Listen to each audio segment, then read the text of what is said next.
So on April 1st, we actually created AO627 LK710 with Louis Knight. And that came because I was on Instagram one night and I was watching his videos and he's just so talented. So I DM'd him and I was like, do you want to do a session? He was like, fuck yeah. So we did. It was super fun and it was just like great energy. He was like, I want to do something for your project. And I was like, okay, like let's do it. So I was like, hyperpop, let's go. I was like, Alex, can you do hyperpop? And me and Alex never do hyperpop. We do like all the like folky, like he did the Cold Season EP. He did Catch Me in 1/5 and like all the guitar, emotional, Bon Iver, like the log cabin music per se. And he just killed it. He just whipped out this hyperpop track and I was like, wait, what? Go off. I had said to Lou I wanted to do a collab that was different than like normal duets, which is, you know, like a love song duet, which we love those and we're always going to need those, but I wanted to do something about two people that think the other one's cheating on each other, so they're spying on each other, because I just thought that was actually way more in theme for this project, like spy gadgets and like coding and all that kind of stuff.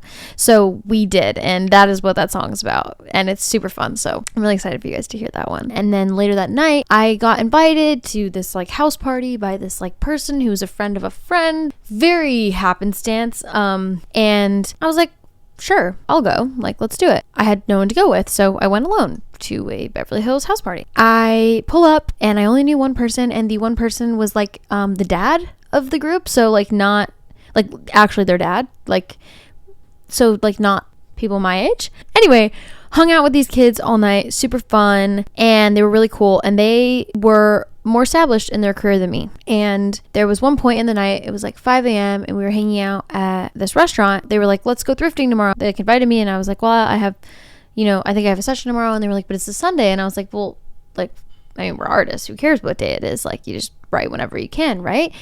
And they were like, well, how many do you do a week? And I was like 5 or 6. And they were like, what? Like, they were shook by that, because they're like, how do you have more inspiration? Like, how do you have more to write about? I would be so burnt out. And I was like, these people, like, they have much higher streams. They have, you know, much more access. They have social media presences and followings that are bigger than mine. And they each had kind of like almost like an early entering into the industry. Like they had a little bit of like maybe a viral moment or something of that sort. And I realized in that moment that I think a part of it was taken from them. And now I don't want to speak on their experience, because like I don't know, we didn't like go into it that deep, but I thought about it and I was like, you know, for me, I haven't had that acceptance into the industry. I don't feel like I have never had that viral moment. I've never had that song that just blew up. I've never had that, you know, crazy thing that happened by happenstance and all the doors opened to get me to like the next level. I haven't really experienced that yet. And because of that, you have to ask yourself a very serious question, is why am I doing this?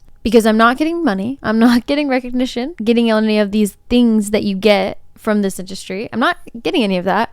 I'm just obsessed with it. I just love doing it. I'm just really, really, really, really head over heels for creating music. So for me, I was like, I'll go in any session I can. Like I'll write whenever I can. Like I'll take any time, because like I want to prove like myself. I want to show people that I can do it. I want to show what I can do. I want to be in these rooms. I want to be invited. And I realized that because I've had to wait my turn, and because I've had to find that patience, I've really had to come to terms with why I do this, and it's just pure love. And because of that, I don't think that can ever be taken away from me. It doesn't matter where my career goes or what crazy chaos happens. The writing is mine. It is my flow state. It's my safe place. It's something that I always want to do. It's something that can't be tainted. It can't be taken away from me. And I realize that I'm really lucky and grateful and blessed in that way, because when I finally do get there and I get to have my moment and I get to play my shows and I meet all of you and I find all of you, I'm never going to want it to end, because I waited my turn. I am waiting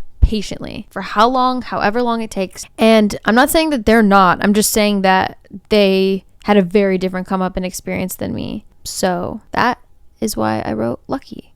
Also, I had a crush on one of the boys, so that's kind of in there too. But anyway, so the next song I wrote for the album was Sober. And this one I was really nervous to put out. And it's actually the one that I've listened to the least amount when listening to the album. And I'm going to explain why. It's not because I don't like it or anything like that, but it is probably the most vulnerable, because it is about how I am completely sober. And by completely, I mean I have never drank, smoked, done anything ever in my life. I'm now above the legal age, so I can say that. Growing up, I was around a lot of drug addiction and alcoholism and all that stuff. And so I watched that, and at the age where you kind of start to be interested in it, I was watching it to how extreme it can get, and so it made it very not appealing. And I always had this voice in my head that was like, just don't. I see now that I very much have an addictive personality, and I will stop at no cost to get a dopamine hit. Let me just make that clear.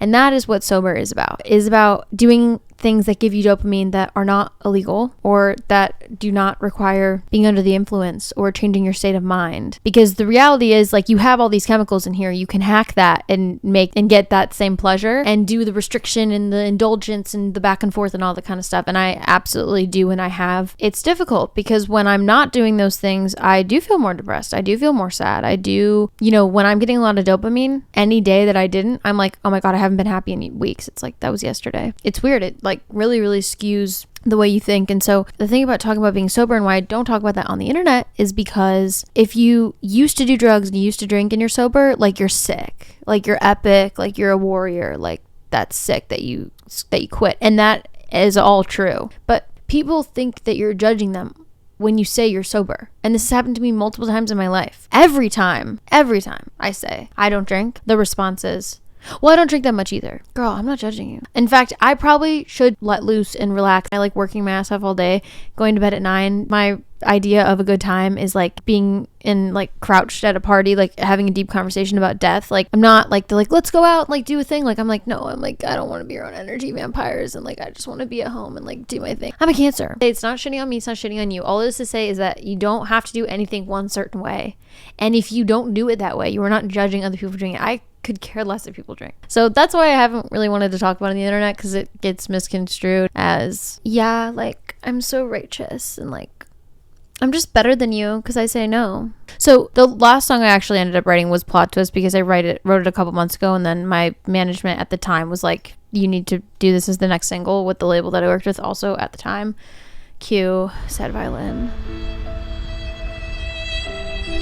Anyway, the last one I wrote with the project in mind and like for the project was Road Rage, and it was the only thing I put on my list where I was like, I know I want to have a song about road rage. I just felt like that was like thematically perfect for this project. And I also wanted to talk about how I am a very distracted and terrible driver. And though I do not do drugs, and though I do not drink, and I do not cause my parents any stress in that way, I will say I have done everything you can do when it comes to a car. But specifically in the song Road Rage, I talk about a car accident that I got in that was, I was T-boned and I got a concussion from that. And so I talk about that experience in the second verse, tell you the whole story. But yeah, once I wrote that, I was like, the album's done. There was one day when I knew that the album was completely finished.